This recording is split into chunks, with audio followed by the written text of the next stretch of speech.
Welcome to Interdependent Study, our podcast where we engage in the learning and unlearning work for collective liberation. I'm Damien. And I'm Aaron. Thank you so much for joining us today. Each week we'll bring something new to the table and discuss our thoughts and feelings about it through the lenses of who we are and where we can go for a more just society. That's right. We want Interdependent Study to be a space where we're always learning with one another. And surprise, surprise, you're up again this week. I am.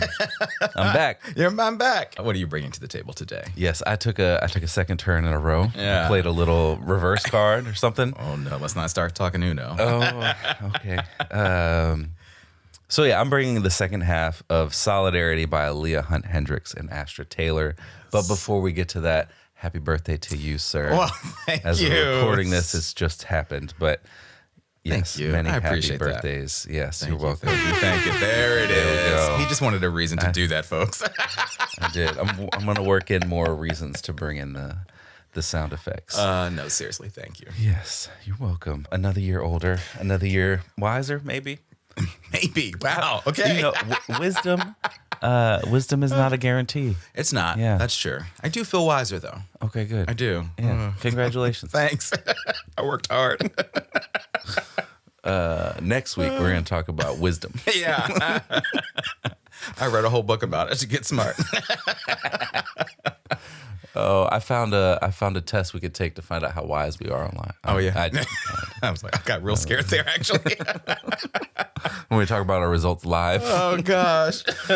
All right. Well, let's get started. Let's talk about solidarity. Yes. As you know, I hope listening, we talked about the first half last week, and this week we'll talk about the last 4 chapters and the conclusion. Yes. So those chapters are, again, to recap, the problem with charity, a solidarity state, solidarity beyond borders, solidarity and the sacred, and the conclusion is focused on the virtues of solidarity. There's a ton of really great analysis of current issues and dynamics that play out, like charity and debt, but there's also guidance for how solidarity can work, whether that's on a system level with a state and thinking about statecraft, or individually with what we consider to be sacred. And I should say that chapter wasn't solely focused on our individual concepts of sacred, but that was one element of it, is how do we think about things that are sacred individually. So yeah, to get us started, there's a couple of relatively brief quotes I wanted to pull from the problem with charity chapter that I think help set the stage for our conversation today, or at least I hope it will. We'll find out as we go. The first is a quote from Marx that Leah and Astra included in the book. Karl Marx, I should say. It wasn't Groucho or any of the other Marx brothers. Yes. So the quote says, "The more a ruling class is able to assimilate the foremost minds of a ruled class, the more stable and dangerous becomes its rule." And so this, for me, speaks to how much the ruling class tries to separate us into splinter groups, pit us against each other so that we don't form coalitions against them. Right. And it also reminds me how much effort and money they've put into right-wing media over the course of the last several decades, from conservative talk radio to Fox News to now those extra right-wing places that are on cable beyond Fox News. Oh, yes. Too. So, and not that the other cable news media, MSNBCs and your CNNs, not that they aren't also in service to like elite worldviews, but I feel like it's in the mission statement of these other things. So yes. Yeah. So that's one part.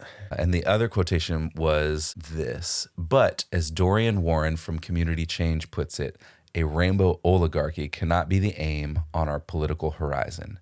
Achieving an equitable multiracial democracy requires attending to the ways in which the elite uses philanthropy to co-opt social progress to perpetuate systems that benefit themselves." And I think this really puts some context on representation and the way that sometimes that feels like the end all be all for some people of changing stuff, changing the system. Right. But a diverse ruling class of an empire is still a ruling class of an empire. That's true. And will do things the same way. Yeah. Because they've been assimilated into that ruling class space. So they'll still cut taxes for billionaires and engage in imperialist nonsense and oppose the implementation of basic needs for all. We can't fix the problems that we face with a slightly more diverse version of the same thing. Right. And, this in particular, they're talking about philanthropy and how billionaires choose to throw their money around and what they choose to fund and not fund, and the restrictions they put in place when they do fund stuff. But it felt like it applies beyond that too. Yeah, absolutely. into those other areas of control and governance and all that stuff. So yeah, hopefully that sets the stage for what we're going to talk about today. We'll see what happens. I think it does. I think it does. Yeah. So where do you want to start with this second half of the book? Yeah, well, I'm excited to talk about the second half of this book. And yeah, I actually love the quotes that you pulled, particularly that Marx quote, because it makes me think about, the other thing it makes me think about is the idea of upholding the status quo. And we've been talking about that a lot as well. And so, yeah, the second half of this book is great. This might be one of my favorite books that we've read for the podcast. It's very good. It's so good. So yeah, I'm excited to continue our conversation today. And what continued to stand out to me in the second half of this book was all of the ways that Leah and Astra continue to make connections between the framework and strategy that is transformative solidarity and the movements and organizing work that's taken place all around the world. And I don't think we talked a whole lot about other places in our first episode other than the United States, but really all around the world this is happening to fight for social change and collective liberations. And as well as like the connections between transformative solidarity to various institutions and activities and functions of our society. So an example of this from that chapter you were talking about, chapter 5, all about charity and philanthropy, they talked about how economic inequality is out of control and how the majority of philanthropy often serves as a Band-Aid or a cover for the deep injustices that exist in our society, which I think is such an important topic and conversation that we all really need to engage with. It feels good to give money to a charity or a cause or a movement, and I think there's so much that's beautiful about that and wonderful about that. But this chapter really, I think, pushes us to think more intentionally about that and to engage with organizations that are engaged in what they call philanthropy and solidarity, which I loved that topic. So organizations and allies and movements that are working to abolish power dynamics by engaging in cross-class solidarity. So one of the quotes I pulled was this: "The vast majority of the crises we face in contemporary democracy are rooted in the distribution of power and wealth. Philanthropy and solidarity is guided by a vision for a world in which power is equitably distributed, where no individual or community is subjugated to the whims or noblesse oblige of another due to random facts of birth. This form of solidarity is motivated by the belief that a world of non-domination is possible and that democracy offers a path toward dignity for all if we can overcome the anti-democratic incentives that surround us."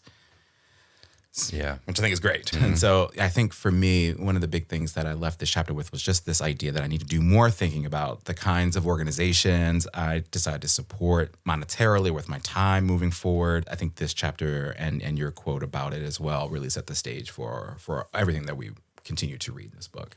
Yeah, and I think one of the main critiques was that the ways that billionaires enter this space, and they talk about some of the history of this, is that they want to continue to be billionaires, but also maybe help an issue or two here. So they don't want anything to really change. They want to sort of put a Band-Aid on stuff. And so you talk about that.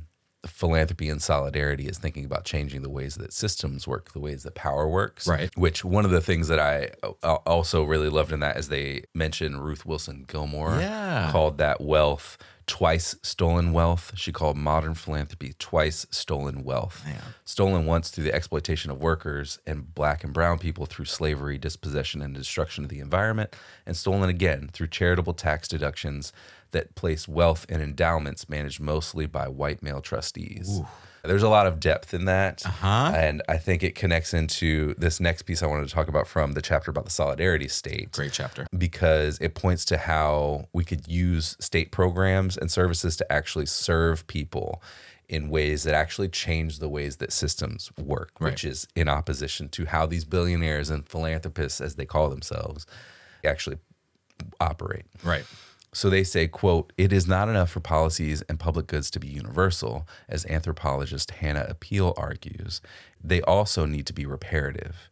To be truly equitable, policies and public goods must be structured in ways that account for and seek to redress historical injustices and ongoing disparities, which means they must explicitly acknowledge the negative material consequences of racism, sexism, and ableism on millions of people's lives." So great quote. And I think really connects back to what you're talking about with charity and the way that philanthropists refuse to acknowledge it, like the actual reasons for the programs that they're starting. Right. But this is it's such an important point. We have to acknowledge the systems that got us to this point to actually address the needs and the ways we can move forward. Because without it, we just are repeating whatever's been happening before. We don't take into account the history. We repeat the mistakes of the past, whether intentionally or unintentionally. Of course. Yeah. Sometimes it's just an accident. Most of the time not. But, you know, it could be an accident theoretically. Yep. I think this is an important piece of context, or the way that I conceptualize it is thinking about segregation. Okay. And the way that segregation ended. So legal segregation ends in this country via a series of Supreme Court decisions. So this means that theoretically, everyone has access to the same services. And yet today, we see segregation increasing in a variety of places across the country. So if we don't revisit all of the processes and thinking that brought us to the reversal of legal segregation, then we're not actually addressing the thinking and the work that brought us to segregation. And the inherent inequality of that system will continue, and it has continued in so many ways. This also reminds me of what Malcolm X said when he said, quote, "If you stick a knife in my back 9 inches and pull it out 6 inches, the knife is still in my back. If you pull it out all the way, the wound is still open. Progress is healing the open wound." Oof.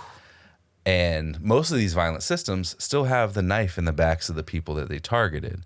You know, in a state, as Leah and Astra argue, organized around solidarity would address this differently and address the long history of violence this country has committed against people and begin to heal the wounds while also addressing the current conditions. Come on with the Malcolm X quote. Thank you. Brilliant. I love that. I Chapter 6, again, this whole book, it's my favorite. It's so good. But chapter 6 for me was just hit us with truth after truth. And for me, it really provided this vision for a society and a world that's actually committed to care and justice and liberation, right? I saw pieces in that I'm like, yes, this.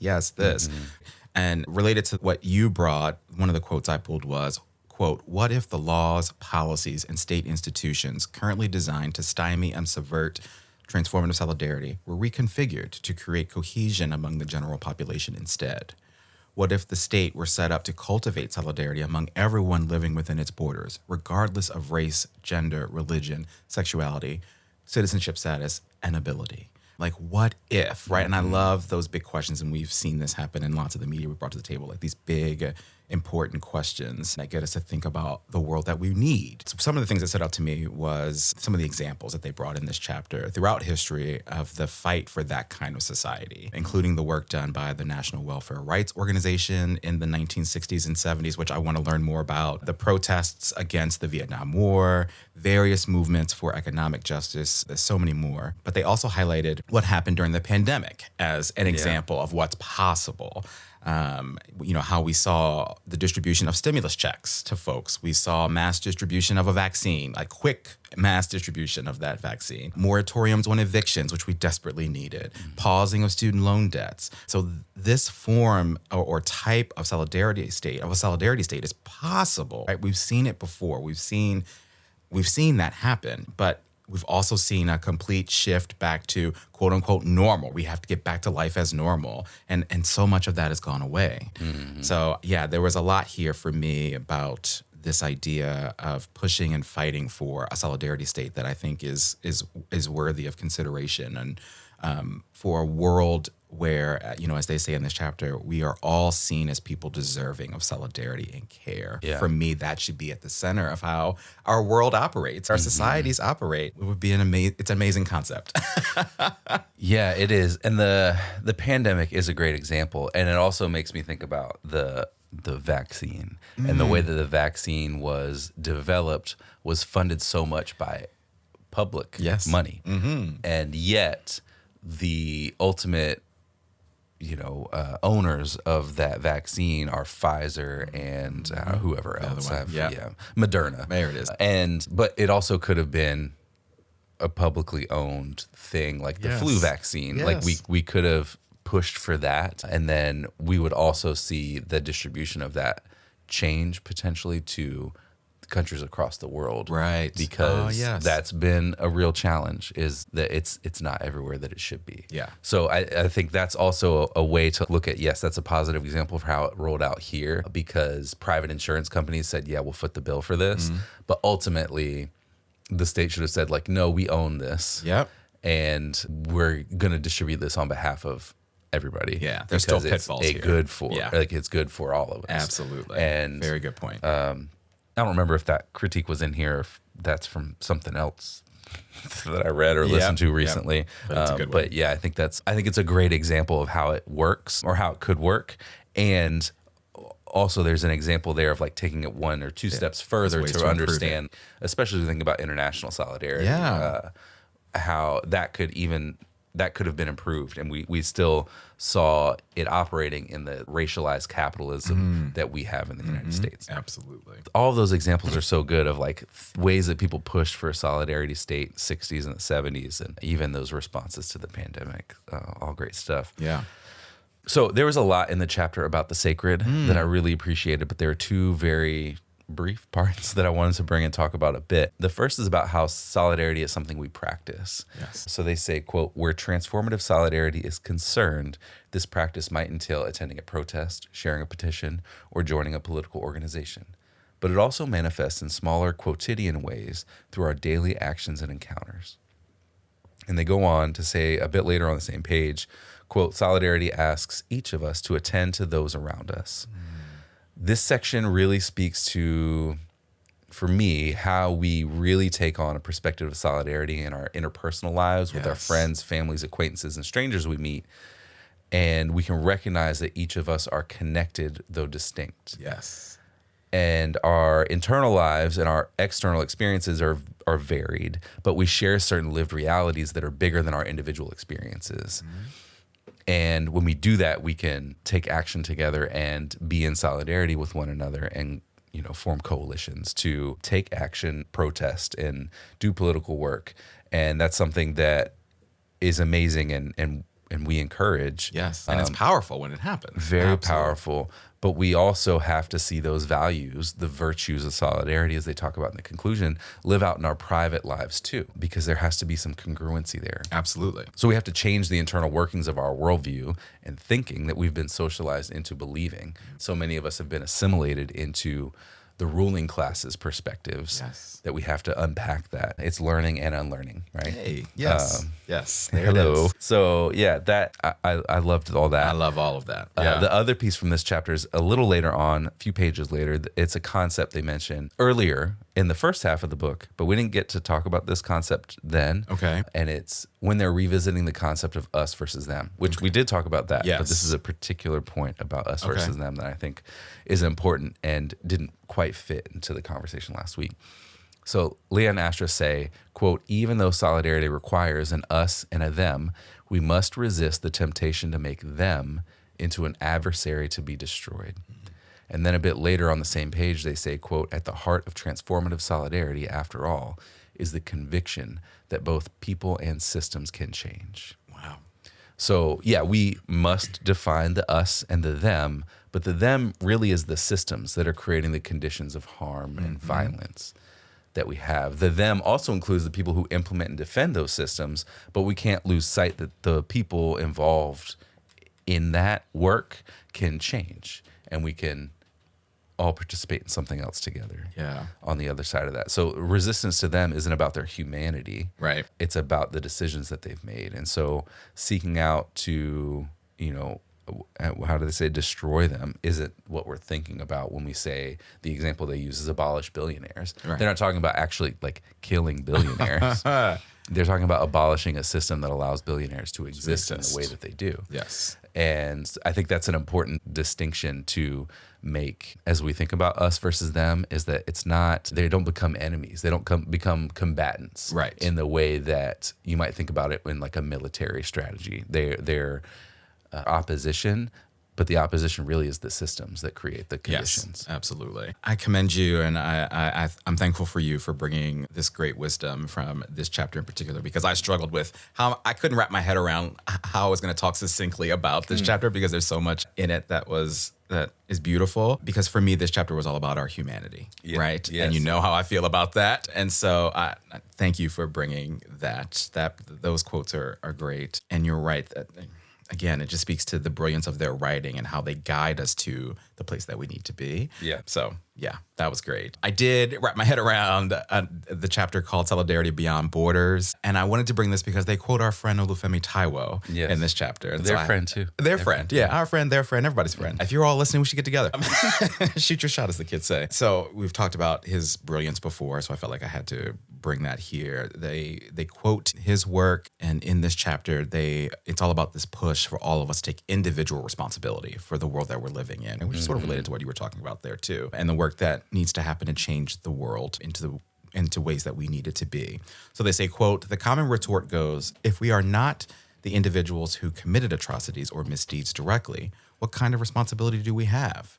What do I have to do with the tragedies that took place before my birth or in faraway places?" In his book, Reconsidering Reparations, the Nigerian-American philosopher Olufemi Taiwo empathizes with this objection and then takes it to task. The absence of individual blame, he argues, does not shield us from responsibility. Notions of individual guilt, complicity, and responsibility are inadequate given the systemic and sustained violence perpetuated by centuries of racial capitalism. We are all implicated. In this way, Taiwo rejects the idea that we can essentialize our identities. The vast majority of human beings are not purely guilty or purely innocent, neither solely perpetrator nor solely victim. Inspired by Martin Luther King Jr., Taiwo insists that we are morally in the red. And then just a little bit later on, they go on to say, quote, "These complexities are part of the reason Taiwo prefers the concept of liability to culpability. Sometimes we are liable for things that we are not personally at fault for. To be liable is to be obligated. We may not have created the abject living and working conditions of the factory workers on the southern side of the U.S. border, but we are bound to them nevertheless. To improve their lot is also to improve our own." And so that piece in particular, that last piece, we're not responsible for those conditions, but those are our people. We're in this together. We're bound to making those conditions, improving those conditions for those folks. And so for me, the brilliance from Olufemi and the Leah and Astra's analysis there is just a brilliant rationale for why this work is important for all of us to be engaged in. Again, we may not be responsible for the ills of our society, but we are damn sure responsible for what we do and what we can do to change them. Yes, there's so much in that chapter. Yes. That I think that chapter was the longest. I think so. But there's so many examples in that chapter of international solidarity and ways that can happen. And they also talk about, I believe it's this chapter, they talk about international debt. And the way that debt has been used as a way to recapture different countries in Africa. And the name of that person escapes me at the moment who said that, who they quoted, but it reminds me of the ways that debt is used as a tool for individually to control what it is that we do and choose to do. Right. But it's also used as a control on the international stage to control the economies of and the choices of nations that have been purposefully underdeveloped. Yes. And who we decide to help in times of crises and don't help and all right. There's so much and there. It's who we decide to help with interest to collecting points on their assistance. Absolutely. All right, well, let's talk about application. How are we applying this beautiful book to our day-to-day lives? My application this week is the virtues of solidarity that Leah and Astra suggest are needed in the conclusion. These are values put into action. That's how they talk about virtues. They write that the virtues that cultivate and accompany solidarity are justice, hospitality, commitment, courage, humility, and curiosity. And so I pulled just a little bit about each one of these virtues, and I think this defines a little bit about what they mean about each one. So the first is justice, which we typically think about in the U.S. as a punishment or a vengeance, but they specifically say they want a form of justice that leaves room for reparation, reconciliation, and transformation. Next is hospitality, which they write is about welcoming others into the circle, particularly those relegated to the margins of society. Love it. Commitment is about the depth and duration of action. It's a marathon, not a sprint, even when some actions are sprint-like. And then courage is next, and it's mentioned because solidarity requires an element of risk. And, quote, the enemies of transformative solidarity have proven themselves time and again willing to persecute and imprison and even murder and massacre in order to maintain power, profit, and control. And the last virtues that they have are humility and curiosity, which are paired together because they help us be, quote, open to learning from our errors and willing to try again.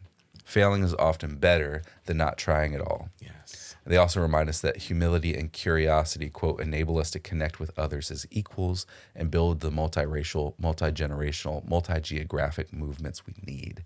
So I love these virtues. I think they give us some guidance Yes. for how to live these things out on a small scale, on a day-to-day basis in the spaces that you have influence. Yes. And not in these huge ways that are hard to comprehend. Absolutely. Like, these things are things that we can understand. Yes. And we can implement a lot of them interpersonally. We can start to do that work for ourselves, with our friends and families and acquaintances. Absolutely. They're very actionable. And in so many ways, they're really accessible, especially as you lay out some of the descriptions of what each of the values are. I love that. I loved those. So thanks for bringing that. My application comes from the conclusion of the book. I think Leah and Astra brilliantly, beautifully make a compelling argument for embracing transformative solidarity as an effective and powerful strategy for the work that we're trying to do here. And so I just also, if they're listening, I want to say we appreciate you so much for writing this book and for giving it to the world. Astra and Leah end the book by saying this, and I think this is the application for me. They say, quote, "This means the only viable pathway to change involves organizing from the bottom up. The solidaristic, internationalist, and sustainable world order we desperately need must be built virtue by virtue, relationship by relationship, struggle by struggle, day by day. Constructing a bigger us, one large and powerful enough to overcome the myriad obstacles in our way, is a hopeful and imaginative act, curious about other people, open to change, and determined to bring new possibilities into being. We can continue to worship the false idols that enrich the few and uphold structures that deepen suffering and hasten ecological destruction, or we can instead direct our attention and commit our actions to the communities and relationships to which we literally owe our lives. The cost of greed and division are apparent. Solidarity is the only thing that can save us." I mean, just brilliant. And what I love about that too is, and I'm glad you brought their virtues, their value statements right before this, because I think there's a clear connection there to how this is possible. And I also just love that last sentence. Solidarity is the only thing that can save us. I want it on a poster sticker like you mentioned last week. It's so good. So I'm excited to continue to learn from this book and continue to think about the ways in which we can employ this in, like, as you say, our interpersonal relationships and every aspect of our lives and our work. Yes. Yeah. It's such a great book. Yes. All right. Well, we talked about application. Let's talk about homework. Okay. How are we going to continue to learn about this beyond our conversation today? As you might expect, dear listener, there's a ton of stuff cited here that seems super interesting. They have a select bibliography at the back of the book that is 28 pages long. Ooh. So there's a ton of stuff here. There were a few things on that list that stood out to me, and I took that list of few things and shortened it even more to this short list of things I wanted to share and maybe get to one day. So one is an article by Nick Serpe and Nick Estes called "Indigenous Resistance is Post-Apocalyptic." There were a few things about the Black Panthers on the list. One by Bobby Seale called "Seize the Time," the story of the Black Panther Party and Huey P. Newton. And one by Huey P. Newton himself called "War Against the Panthers, a Study of Repression in America." And there's an article called "Raising a Ruckus" by John Sellers. So lots and lots of stuff here to continue learning and unlearning. Yes. That we'll maybe get to one day. But yeah, what about you? What stood out? I love that. No, hold us accountable to that. Oh, that sounds so interesting. I want to go back through the book. There there's so much that we did not have the chance to talk about. Right? It would be impossible. We could talk about this for many, many episodes. And so there's so much that I want to just revisit in this book and to continue to talk about. You and I are going to continue to have these conversations off this mic, so get ready for that. I also want to, and I think I probably brought this up when we brought Olufemi Taiwo's other book, Elite Capture, to the table, but I'd love to read Reconsidering Reparations, his other book that they reference in chapter 7. And so if I did that back then, I'm sorry, deal with it. But I'd love to read his other book as well. So, yeah. That's been on the list somewhere too for a while. I think it has been, yeah. It is time. We'll have to get to that. All right. Well, that's it for our conversation about solidarity. I agree. I think that we could have done an episode about each chapter. Yes. And there was so much. And one about the introduction, one about the conclusion. So that would have been 10 episodes. It would have been a lot, but it was possible given the depth and breadth of this book and how great it is. Absolutely. So, but yeah, that's it for this week.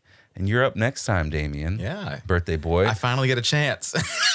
It's your turn again. I've run out of reverse cards. Okay. What do you bring to the table in our next episode? All right. So I'm going to bring 2 pieces focused on poverty to the table for us next week. The first piece is called The Rise of Poverty, Inc., and it was written by Ann Kim and published in The Atlantic on the 1st of June, my birthday. So it's a brand new piece. And the second is called Places Across the U.S. Are Testing No Strings Cash as Part of the Social Safety Network, written by Jennifer Ludden and was published in NPR back in March, so just a couple months ago. And I was intrigued by these pieces, especially after putting down Solidarity and getting to read that chapter on philanthropy and charity, which we got to talk about today. And so I feel like there might be ways to bring some of that brilliance into our conversation next week. So as a quick summary, the piece in The Atlantic is all about how helping the poor became big business here in America. They start the article by referencing President Johnson declaring an unconditional war on poverty in the early 1960s. And they kind of go all the way up till today, where we're seeing businesses basically benefit from keeping folks in poverty in this country. And then the NPR piece is an exploration of more than 150 basic income pilot programs that are being run all around the country right now, sort of related to the pandemic and sort of the social safety programs that were put into place during that time, and what the implications and impact of those programs have been on people, and what continuing them could do to impact poverty in this country. So I randomly stumbled upon both of these pieces, doing some research, trying to figure out what I wanted to bring, and I was intrigued by them. And again, with the solidarity on my mind, transformative solidarity on my mind, I was like, you know what, I'm going to bring this. So I'm excited to read them more thoroughly and talk about them with you next week. Yeah, these sound great. I'm very interested in The Rise of Poverty, Inc. Yeah. So this will be great. All right. So with that, we want to thank you for joining us today. You know what I'm going to ask you to do here, but in case you forgot, please follow, leave a rating or review, share our podcast with the people in your life. Follow us on social media, including Instagram and TikTok. Check us out on YouTube. Sign up and join us on Patreon to get notified about any new things we've got going on behind the scenes. Yes. Thank you so much for listening. And remember, it's not about us, but it is about all of us. And we'll talk to you next week.